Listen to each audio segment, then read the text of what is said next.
শিপ্রা মুখে কিছু না বলে ঝরঝরিয়ে কেঁদে দেয়। কেঁদে শিহাবকে জড়িয়ে ধরে, যেন শিহাবের বুকে আজ শিপ্রা নিরাপদ আশ্রয় খুঁজে পেয়েছে। এমনভাবে নিজেকে সঁপে দিতে চাচ্ছে শিহাবের বুকে। শিহাব বুকে জড়িয়ে নেয় তার প্রিয়তমা স্ত্রীকে। তারপর খুব ধীরে নরমভাবে তার ঠোঁটে ঠোঁট ছোঁয়ায়। প্রথমে সেই চুম্বন হালকা নম্র, কিন্তু মুহূর্তে সেই ছোঁয়া গভীর হয়ে ওঠে, একটানা আবেগ ঘন। দীর্ঘ এক চুম্বনে রূপ নেয়, যেন বছরের পর বছর জমে থাকা অনুভূতি, আকাঙ্ক্ষার, ভালোবাসার এই এক চুম্বনের মধ্যে গলে যায়। শিপ্রা চোখ বন্ধ করে দেয়, নিজেকে সম্পূর্ণভাবে সঁপে দেয় সেই মুহূর্তে। তার হাত চলে যায় শিহাবের কাঁধে, আর শিহাব তার কোমরে আলতো করে হাত রেখে কাছে টেনে নেয়। চুম্বনের গভীরতা আর স্থায়িত্বে বোঝা যায় এটা কোনো আকস্মিক স্পর্শ নয়, বরং এক গাঢ় প্রতিজ্ঞা, যে প্রতিজ্ঞা বলে আমি আছি, থাকবো আজীবন। ঠোঁট ছেড়ে শিহাব শিপ্রাকে শুইয়ে দেয় বিছানায়। শিহাব কিছু বলে না, গালে কপালে মাথায় থুতনিতে শিহাব পাগলের মতো চুমু খেতে থাকে। ধীরে ধীরে শিহাবের হাত চলে যায় শাড়ির আঁচলে, শাড়ির আঁচল হাতে নিয়ে শিপ্রার চোখে তাকিয়ে থাকে। সেই দৃষ্টিতে নেই কোনো দাবি, নেই কোনো তাড়াহুড়ো, আছে শুধু একটুকু প্রশ্ন, তোমার ইচ্ছা হলে আমি এগোতে পারি? শিপ্রার হৃদয় এক মুহূর্তে কেঁপে ওঠে। এই দৃষ্টি সে কখনো দেখেনি, এত মমতা, এত সংবেদনশীল সম্মান যেন তার হৃদয়ের গভীরে গিয়ে ছুঁয়ে দেয়। সে ধীর চোখে তুলে তাকায় শিহাবের দিকে। শিপ্রার লাজুক এবং ভীত দৃষ্টি যেন শিহাবকে জানান দেয় তার সম্মতি রয়েছে। এই একটুখানি ইশারাতে শিহাব যেন নিঃশ্বাস ফেলে। সে আঁচলটা আলতো করে পাশে সরিয়ে রাখে। ধীরে ধীরে শিহাব গলায় বুকে চুম্বন করতে করতে নেমে আসে পেটের কাছে। হাত দিয়ে কুচিগুলো খুলে ফেলে শিহাব। তারপর তাকায় শিপ্রার দিকে, যেন আবারও কোনো অনুমতির অপেক্ষা। লজ্জায় চুপ করে চোখ বন্ধ করে থাকে শিপ্রা। এবার অনুমতির অপেক্ষা করে না শিহাব। মত্ত হয় নিজের প্রিয়তমা স্ত্রীর মধ্যে, বিলীন করে দিতে চায় আজ নিজেকে। যেন এক নতুন অধ্যায়ের দ্বার খুলছে, কিন্তু সেই অধ্যায় ভালোবাসার, বোঝাপড়ার, একে অপরকে গ্রহণ করার। তারা ধীরে ধীরে পরস্পরকে খুলে পড়ে, যেন একে অপরের জীবনের গল্পগুলো বুঝে নিচ্ছে গায়ে গায়ে, ছোঁয়ায় ছোঁয়ায়। প্রতিটি মুহূর্তে তারা থেমে যায়, দেখে, বুঝে, অনুভব করে। কোথাও কোনো তাড়াহুড়ো নেই, নেই কৃত্রিম উত্তেজনা।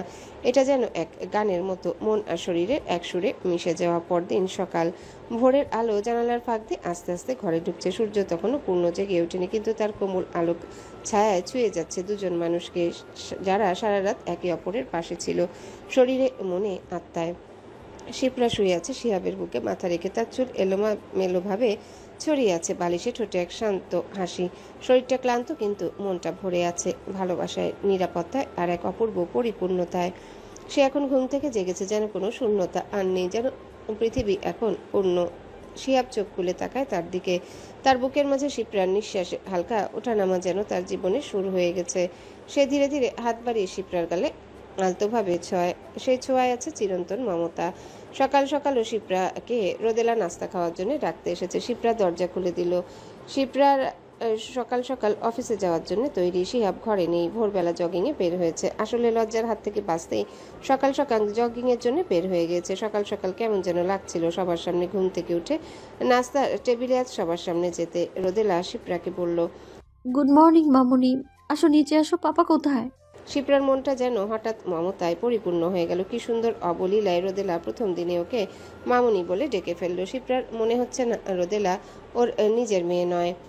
শিপ্রা কি মনে করে যেন রোদেলাকে জড়িয়ে ধরল, মাথায় হাত বুলিয়ে আদর করতে করতে বলল, ধন্যবাদ মামুনি, আমাকে গ্রহণ করার জন্য তোমাদের জীবনে। রোদেলাও জড়িয়ে ধরল শিপ্রাকে।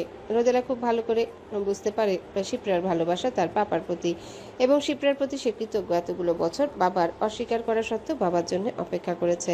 না হলে হয়তো আজকে বাবার এই খুশির দিনটা দেখতে পেত না। তাই শিপ্রাকে জড়িয়ে ধরে ধন্যবাদ মামুনি বলল রোদেলা। ধন্যবাদ আমাদের জীবনে আসার জন্য, আমার পাপার জীবনে সুখ হয়ে আসার জন্য অসংখ্য ধন্যবাদ মামুনি। বলেই চুমু আঁকল শিপ্রার গালে। শিপ্রা ভালোবেসে রোদেলার কপালে চুম্বন করলো, তারপর বলল, চলো, তোমার পাপা জগিংয়ে গিয়েছে, সরাসরি নাস্তার টেবিলে আসবে। বলেই নিচে নাস্তার টেবিলের সামনে গেল শিপ্রা ও রোদেলা। শিপ্রা ও রোদেলাকে আসতে দেখে চেয়ার থেকে দাঁড়িয়ে গেল শিহাবের মা। শিপ্রাকে দেখে শিপ্রাকে জড়িয়ে ধরে পড়ল, এসো এসো বৌমা, কেমন লাগছে আমাদের বাড়িতে? তুমি তো এই বাড়িতে আগেও এসেছো, কিন্তু আজ থেকে তুমি এ বাড়ির বউ। সব দায়িত্ব, সব কর্তব্য তোমার, বুঝলে? আজ থেকে আমার ছুটি। কেমন আছো বৌমা? খারাপ লাগছে আমাদের বাড়িতে? আর শিয়াবের মা কি শুরু করলে? মেয়েটা মাত্রই তো এলো, এখনই এত কাজ আর এত দায়িত্ব বুঝিয়ে দিলে পরে না তোমার বুড়ো ছেলেকে রেখে পালিয়ে যায়। বলেই হাহা করে হেসে দিল শিহাবের বাবা। ঠিক এমন সময় শিহাব এবং আয়াজ জগিং করা শেষে প্রবেশ করছিল বাড়ির ভেতরে। এসেই বাবার মুখ থেকে এমন কথা শুনে লজ্জায় মাথা নত হয়ে গেল শিহাবের। টেবিলের সামনে আসতেই আয়াজের নজর গেল রোদেলার উপর। চোখে চোখে হাসলো আয়াজ, তারপর সবার উদ্দেশ্যে বলে, আগে আমরা একটু ফ্রেশ হয়ে আসি, আপনারা চালিয়ে শুরু করতে পারেন। বলে শিহাবকে নিয়ে উপরে চলে গেল আয়াজ। সব জানি, সব বুঝি, তুই কখন কি কোন কারণে জিজ্ঞেস করিস? ঠিক আছে, বুঝতে যখন পেরেছিস তখন বল কেমন ছিল। জানতে চাইলো আয়াজ। বলবো না হারামি, শালার হারামি শয়তান একটা। বলেই নিজের রুমের দিকে হাঁটা ধরল শিহাব। আয়াজ মুচকি মুচকি হাসলো। তবে আজ সত্যি অনেক খুশি এতদিন পর বন্ধুর মুখে তৃপ্তির হাসি দেখে। আয়াজের রুমে ঢুকে গেল ফ্রেশ হওয়ার জন্য। রুমে ঢুকে মনটা প্রশান্তিতে ভরে উঠল আয়াজের। বিছানায় অফিসে যাওয়ার জন্য শার্ট প্যান্ট বের করে রাখার সাথে ম্যাচিং টাই, ওয়ালেট, রুমাল, জুতা, মোজা, ঘড়ি সব। মোবাইল হাতে নিয়ে রোদেলার মোবাইলে SMS করলো, come to my room quick. SMS পড়ে রোদেলার চোখ ছানা পড়া হয়ে গেল। হঠাৎ কেন ডাকছে লোকটা তার রুমে? কিছু না বলে চুপচাপ রোদেলা উঠে দাঁড়ালো, বলল, আমি একটু আসছি। বলেই উপরের দিকে হাঁটা শুরু করলো। রুমের বাইরে এসে দাঁড়িয়ে নক করলো। কামিন। রোদেলা ভিতরে প্রবেশ করতে আয়াজ হ্যাচকা টানে রোদেলাকে নিজের কাছে টেনে নিয়ে দরজা লাগিয়ে দিল। রোদেলা হঠাৎ টানে হকচকিয়ে গেল। আয়াজ কানের কাছে মুখ নিয়ে ফিসফিস করে বলল, বড্ড বউ সাজা হচ্ছে আজকাল। তা কাজ তো ঠিকঠাক মতো করতে পারো না, কিছু সব কিছু অর্ধেক অর্ধেক করেছো, পুরোপুরি কোনো কাজটাই তো করছো না। একটা কিছু দিও না, আলমারিতে আছে, যাও বের করে আনো। আসলে ওয়াশরুমের দিকে হাঁটা ধরলো আয়াজ। সাথে নিয়ে গেল একটা ট্রাউজার এবং টি-শার্ট। যেতে যেতে বলল, নিশ্চয়ই বুঝতে পারো নি কি মিসিং আছে। মাই আন্ডারওয়্যার, যাও নিয়ে আসো, ব্ল্যাকটা আনবে। বলেই ওয়াশরুমে ঢুকে গেল আয়াজ। এদিকে রোদেলা মনে মনে বলছে, চরিত্রহীন লম্পট নির্লজ্জ একটা লোক এই কাজটা তো নিজেও করতে পারতো, আমাকে কেন ডেকে আনতে হবে? আমার বুঝি লজ্জা করে না এই লোকের আন্ডারওয়্যার নিয়ে আসতে? এসব ভাবনার মাঝে ওয়াশরুমের ভেতর থেকে শব্দ এলো। আমার গোষ্ঠী উদ্ধার করা হয়ে গেলে যাও ব্ল্যাক আন্ডারওয়্যারটা নিয়ে আসো। এসে দাঁড়িয়ে থাকবে, খবরদার যদি এক পা বাইরে ফেলো তো তোমার খবর আছে। আমি এসে যেন তোমাকে দেখতে পাই এখানে। রোদেলা মনে মনে যাই বলুক, রুম থেকে বের হওয়ার জন্য সাহস করলো না। আন্ডারওয়্যার বিছানা রেখে চুপচাপ দাঁড়িয়ে রইল বিছানার এক পাশে। ওয়াশরুম থেকে শুধু ট্রাউজার পরে কাঁধে টাওয়েল ঝুলিয়ে বের হলো আয়াজ। আয়াজকে এভাবে খালি গায়ে দেখে হকচকিয়ে গেল। রোদেলা বারবার শুকনো ঢোক গিলছে। আয়াজের জিম করা সুঠাম দেহ, ভেজা চুল থেকে টপ টপ করে পানি কপাল বেয়ে বুকে পড়ছে। ভেজা বুকে ছোট ছোট লোমগুলো লেপ্টে আছে। পানি গড়িয়ে বুক বেয়ে নিচের দিকে নামছে। রোদেলাও গড়িয়ে পড়া পানির সাথে আয়াজের শরীরের নিচের দিকে তাকাচ্ছে। রোদেলার হুঁশ ফিরল। আয়াজের চুলের ঝাপটায় ভেসে আসা পানির ফোঁটা ফোঁটা বিন্দুতে তাকালো আয়াজের চোখের দিকে। আয়াজ ভ্রু নাচিয়ে জিজ্ঞাসা করলো, দেখা শেষ? মুখস্থ হয়ে গেছে? কোথায় কি আছে না একটু দেখবে? বলেই হাত দুটো ছাড়িয়ে সামনে পিছনে ঘুরিয়ে দেখালো। লজ্জায় মাথা নিচু করে আয়াজের গোষ্ঠী উদ্ধার করতে শুরু করলো রোদেলা। এদিকে আয়াজ এক পা দুপা করে ধীরে ধীরে এগিয়ে দাঁড়ালো রোদেলার সামনে। রোদেলা লজ্জায় চোখ বন্ধ করে ফেললো। আয়াজের ঘন ঘন নিঃশ্বাস আছড়ে পড়ছে রোদেলার চোখে মুখে। রোদেলা খুব বুঝতে পারছে আয়াজ সামান্য দূরত্বটুকু ঘুচিয়ে দিয়েছে। শটান হয়ে দাঁড়িয়ে আছে একদম রোদেলার মুখোমুখি। খুবই নরম, মৃদু এবং স্পষ্ট কণ্ঠে রোদেলার কানে ফিসফিস করে বলল, তাকাও আমার দিকে শোনা। রোদেলা ভয়ে হাত পা যেন কাঁপছে। ঘন ঘন নিঃশ্বাস নেওয়ার দরুন বুক ওঠানামা করছে রোদেলার। আয়াজ মুগ্ধ দৃষ্টিতে তাকিয়ে আছে রোদেলার পানে, মুখে মুচকি মুচকি হাসি। রোদেলা এক মুহূর্তের জন্য থমকে যায়। তার চোখ পড়ে মুনতাসিরের চোখে। সেখানে কৌতুক আছে, কিন্তু গভীর কিছু আবেগও যেন লুকিয়ে আছে। তার গলায় ঝুলে আছে টাওয়েল। ভেজা চুল থেকে হালকা জল পড়ছে, বুথে ফ্লোরে বিন্দু বিন্দু ছিটকে পড়ছে। আর রোদেলা অনুভব করছে তার গায়ে মুনতাসিরের উষ্ণ নিঃশ্বাস। রোদেলা কিছুটা পিছু হটে, কিন্তু তার চোখে এক ধরনের দ্বিধা, লজ্জা, অভিমান আর এক অজানা আকর্ষণ। মুনতাসির রোদেলার কানে কানে ফিসফিস করে বলল, বউ যখন হতে যাচ্ছ পুরোপুরি হতে হবে, কাজ যখন করতে যাচ্ছ পুরোপুরি করতে হবে। অর্ধেক কাজ করলে তো আমি মানবো না।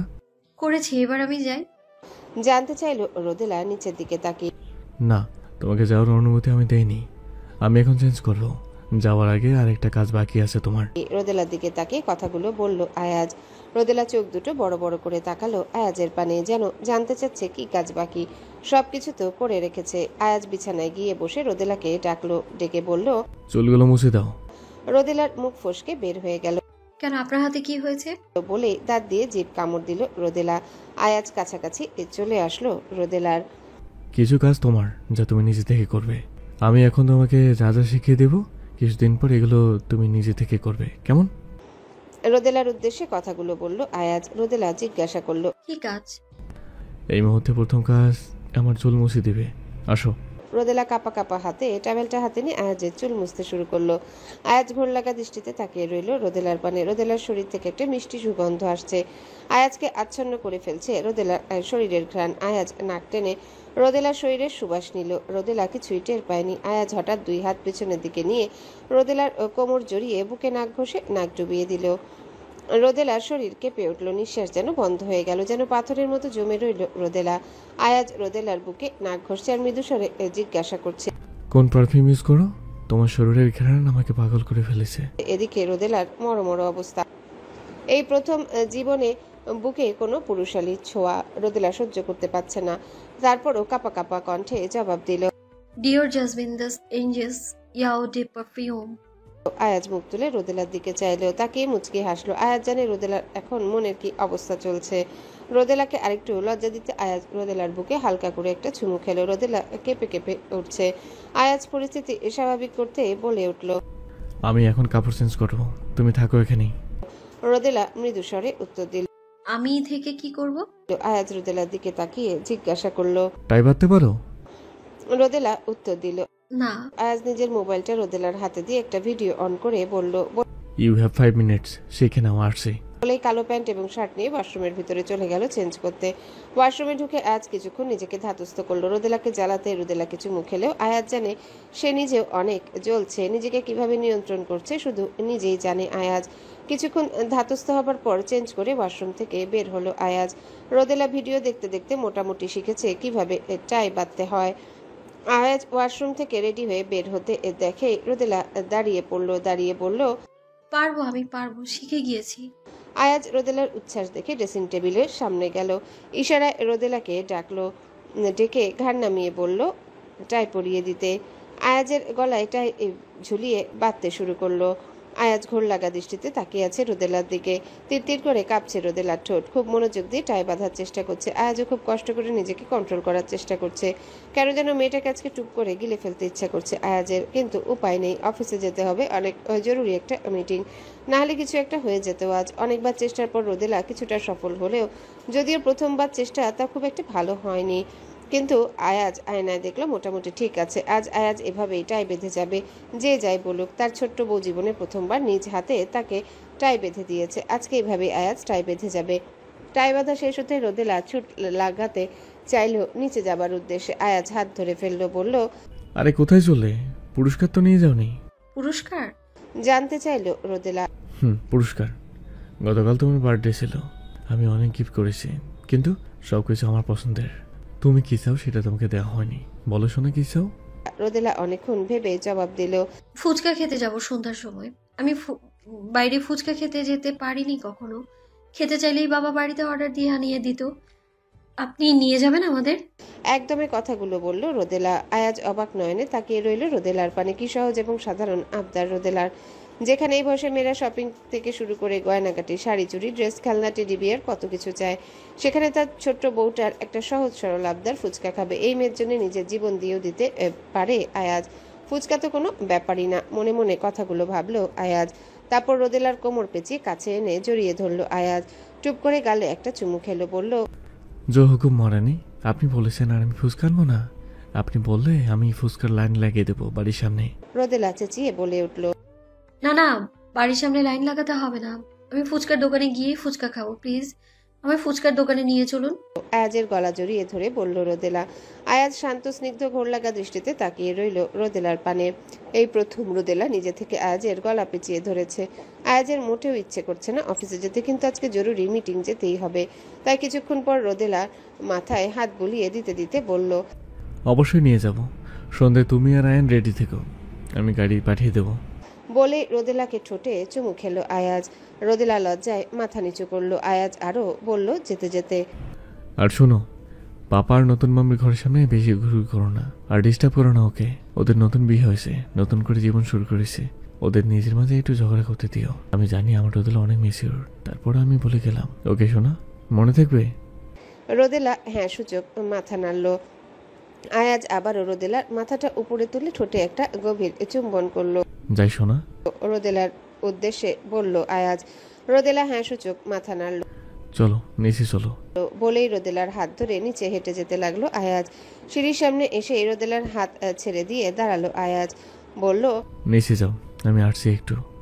রোদেলা নিচে চলে গেল। আয়াজ ঘুরে শিহাবের রুমের দিকে পা বাড়ালো। রুমে ঢুকেই দেখলো শিহাব অফিসে যাওয়ার জন্য তৈরি হচ্ছে। আয়াজকে দেখে বলল, ভিতরে আয়। দরজায় উকিঝুঁকি মারছিস কেন? না, এখন তুই বিবাহিত লোক, রুমে ঢোকার আগে নক করে বুকে ঝুঁকে মেরে তারপর আসতে হবে, নাহলে কখন কিনা পড়ে যায় চোখে আবার। বলেই চোখ টিপলো আয়াজ। সকাল সকাল তোর ফালতু কথা শোনার টাইম নেই, কি বলবি বল। প্রোটেকশন ইউজ করেছিলি বন্ধু? জানতে চাইলো আয়াজ। সকাল সকাল এই ধরনের প্রশ্নে মাথায় আকাশ ভেঙে পড়ল শিহাবের। দেখ, তোর এই ফালতু কথা। আর শেষ করতে পারলো না শিহাব। হঠাৎ করে মনে পড়ে গেল রাতের কথা। আসলেই তো কোনো প্রোটেকশন ইউজ করেনি। এত তাড়াহুড়োর ভিতরে সবকিছু ছিল যে কোনো প্রিপারেশন নেওয়ার সুযোগ পায়নি। এখন কি হবে? এই বয়সে রোদেলা যেখানে 16-17 বছর হয়ে যাচ্ছে, সেখানে এখন বাচ্চা নিলে মানুষ কি বলবে? সাথে সাথে চোখ ঘুরিয়ে তাকালো আয়াজের দিকে। চোখে করুণ দৃষ্টি, বুঝাতে চাইছে। আসলেই করিনি, এখন কি করব? আয়াজ বিরক্ত চোখে তাকালো শিহাবের দিকে। মনে মনে ভাবলো, গাধা একটা, কোনো প্রিপারেশন নেই, কিছুই নেই। কি একটা অবস্থা! এখন যদি কিছু একটা হয়ে যায়, মানুষকে মুখ দেখাবে কি করে?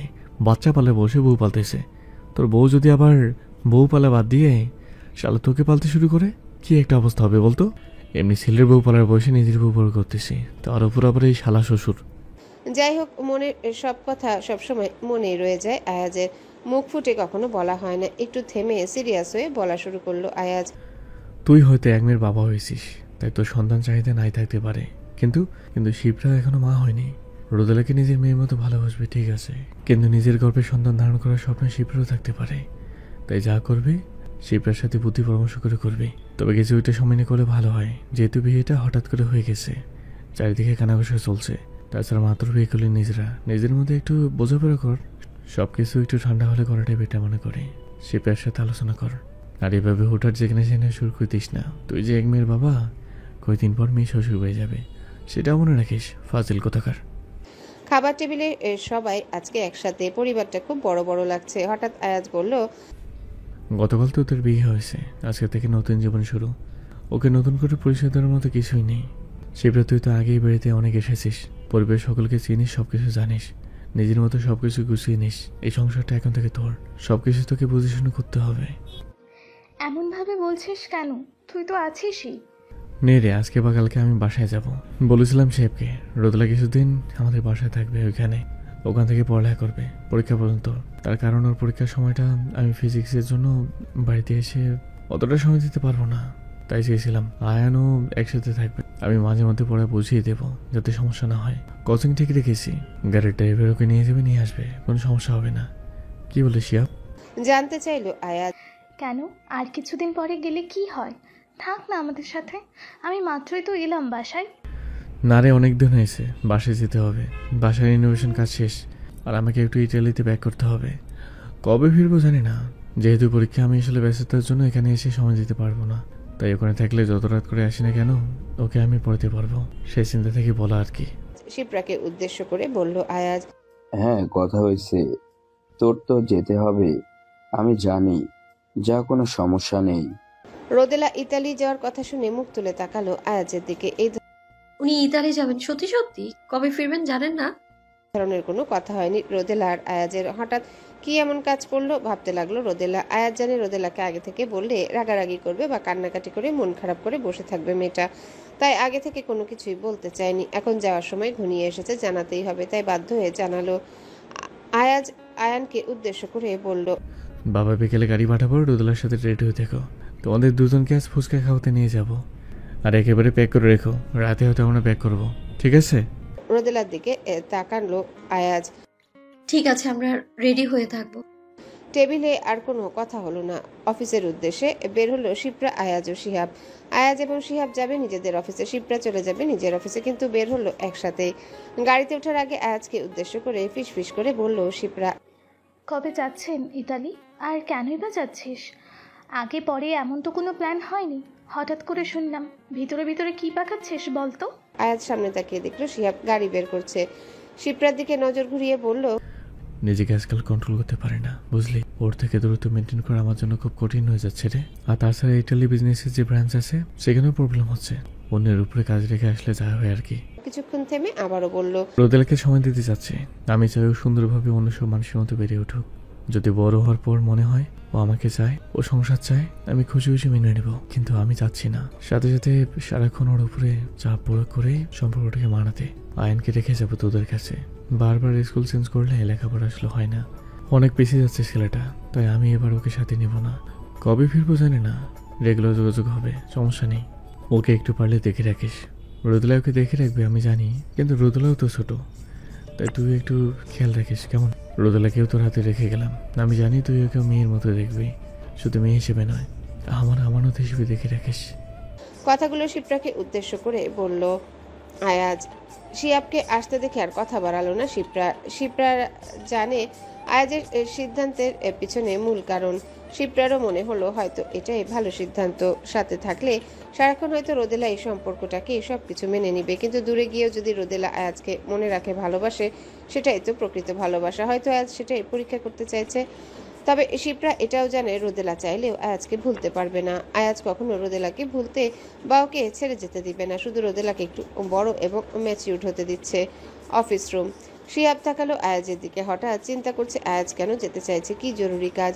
আগে পরে তো কোনো ডিসকাশন করেনি। যাওয়ার কথা হয়েছিল সেটা তো বিয়ের থেকে বাঁচতে, কিন্তু সেই সমস্যা তো সমাধান হয়ে গেছে। তাই মনের খুচখুচানি কন্ট্রোল করতে না পেরে জিজ্ঞাসা করলো আয়াজ, কেন যেতে চাইছিস ইতালি?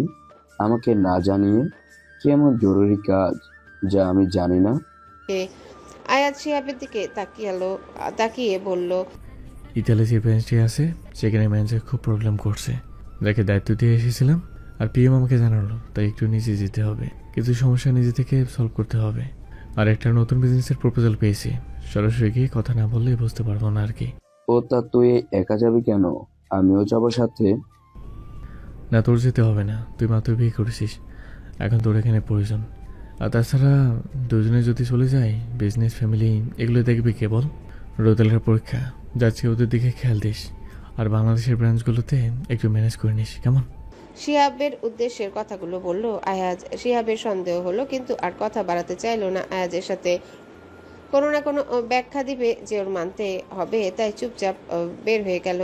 আয়াজ চোখ বন্ধ করে ভাবতে লাগলো। গত দুদিন ধরে ভাবছে এখন আর রোদেলার কাছে আসলে নিজেকে কন্ট্রোল করে রাখতে পারে না আয়াজ।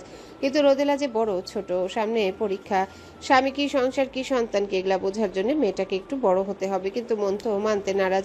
রোদেলা যে ওর স্ত্রী এবং ওর জন্য বৈধ। রোদেলার সংস্পর্শে আসলে আয়াজ সবকিছু এখন ভুলে যায়।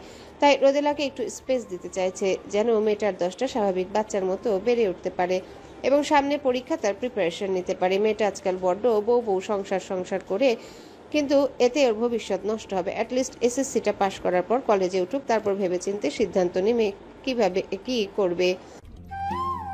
হ্যালো বন্ধুরা, পরবর্তী পার্ট খুব তাড়াতাড়ি আসবে, তো সবাই অপেক্ষায় থাকো।